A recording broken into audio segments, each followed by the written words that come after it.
Recharge பண்ணணும். Recharge பண்ணுறது இல்லைப்பா. போகும்போது குப்பையை எடுத்துகிட்டு போப்பா.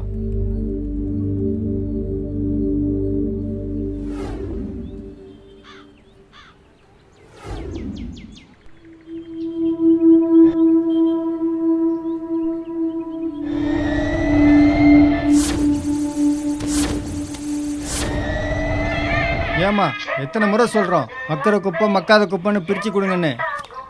இந்தாப்பா.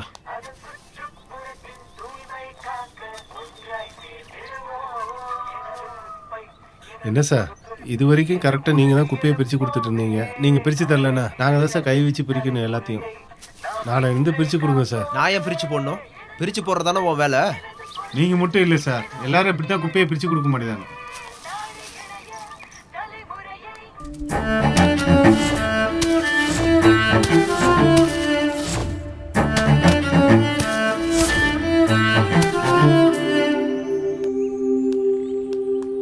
சார், எதுக்கு சார் குப்பையை இங்கே வைக்கிறீங்க? இங்கே வைக்காம எங்கேப்பா வைக்க சொல்கிறேன்? ஏன் குப்பைக்காரன்ட்ட போட வேண்டியதானே? அவன் வந்தால் தானே போட முடியும். அவன் வராதுக்கு நான் எனக்கு பண்ண முடியும்? குப்பையை உங்க வீட்டு முன்னாடி வைங்க. இங்கே வைக்கிறீங்க. என்ன மேல கை வைக்கிறேன்? என் வீட்டுல குப்பை போட்டு சுமாரியா? என் வீட்டுல குப்பையை போட்டு நீ ஓவரா பேசிட்டு இருக்க. இவ்வளவு நாள பிரச்சனை இல்லை, இப்ப ஒன்னாலதான் பிரச்சனை.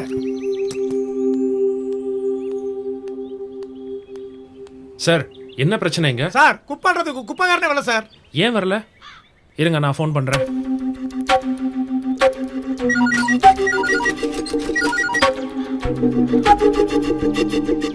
Hello sir. கனகராஜ், எங்க இருக்கீங்க? பாரதி தெருவில் இருக்கேன் சார். இங்க தெருவில் குப்பை எடுக்கலன்ட்டு எல்லாரும் சண்டை போட்டுட்டு இருக்காங்க. என்னதான் பண்ணிட்டு இருக்கீங்க நீங்க? எந்த தெரு சார்? இங்க கண்ணகி தெரு. உடனே இங்க வாங்க. இந்த வாரம் சார். சே, அவ்வளோதான் கஷ்டப்படுறது.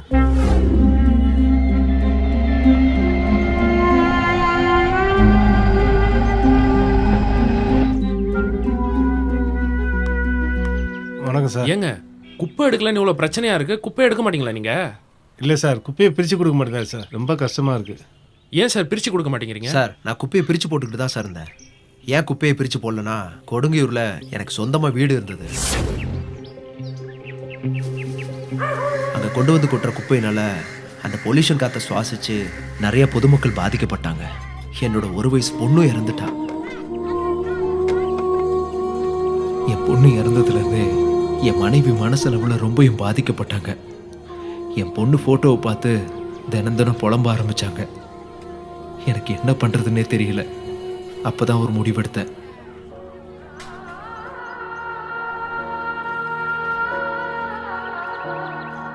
இந்த குப்பை காற்றை சுவாசிச்சு நம்ம குழந்தையும் இறந்து போச்சு.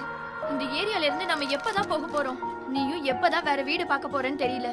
என் வயிற்றுல இருக்க பிள்ளையாவது நல்லபடியா பிறக்கணும். இதுக்கு மேல என்னால இங்க இருக்க முடியாது. இப்போ உனக்கு என்னதான் பிரச்சனை? எனக்கு மட்டும் பிரச்சனை இல்ல, நம்ம குழந்தைக்கும் பிரச்சனை. பெத்த தாய்க்கு தான் பிள்ளையோட அருமை தெரியும். என் 2வது பிள்ளையாச்சும் நான் காப்பாத்தி ஆகணும்.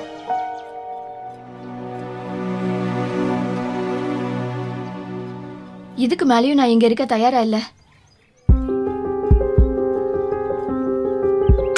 அதுக்கப்புறம் தான் நான் இங்கே வந்தேன். நானும் இங்கே வந்த புதுசில் மக்கும் குப்பை மக்காத குப்பைன்னு தனித்தனியாக தான் போட்டுட்டு இருந்தேன். இந்தாங்க. பரவாயில்ல சார், புதுசாக வந்தாலும் குப்பையெல்லாம் பிரித்து கொடுக்குறீங்க. ஆனால் இங்கே உள்ளவங்களோ அங்கே என்ன தப்பு நடந்துச்சோ அதே தப்பை தான் பண்ணிட்டு இருந்தாங்க. அதுக்கப்புறம் தான் இந்த பிரச்சனைக்கு ஒரு சொல்யூஷன் கிடைக்கணும்னு நானும் அதே தப்பை பண்ணேன். இனிமேலாவது நாம் எல்லாரும் குப்பையை பிரித்து கொடுப்போம். பெருநகரங்களில் ஒரு நாளைக்கு 5000 மெட்ரிக் டன் குப்பை சேருது. மொத்தத்தில் 20% பேர் தான் பிரித்து தராங்க. அரசாங்கம் கூடுதலாக முயற்சி பண்ணியும் 7% தான் பிரிக்க முடியுது. பொதுமக்கள் நீங்கள் எல்லாரும் பிரித்து கொடுத்தா தான் பயோமைனிங் பண்ணி ரீப்ரொடியூஸ் பண்ண முடியும், குப்பைகளையும் ஒழிக்க முடியும். நிலத்தடி நீரையும் சுற்றுச்சூழலையும் காற்றையும் நம்மளால் சுத்தமாக வச்சுக்க முடியும். அதனால் தயவு செஞ்சு உதவி பண்ணுங்க. இந்த காய்கறி வேஸ்டேஜ் எல்லாம் பயோமைனிங் மூலயமா பயோகேஸ்க்காக யூஸ் பண்ண முடியும். பொதுமக்கள் எல்லாருக்கும் தூய்மையான காற்று கிடச்சி நோய் வராமல் தடுக்க முடியும். அப்போ தான் பூமியை பாதுகாக்க முடியும்.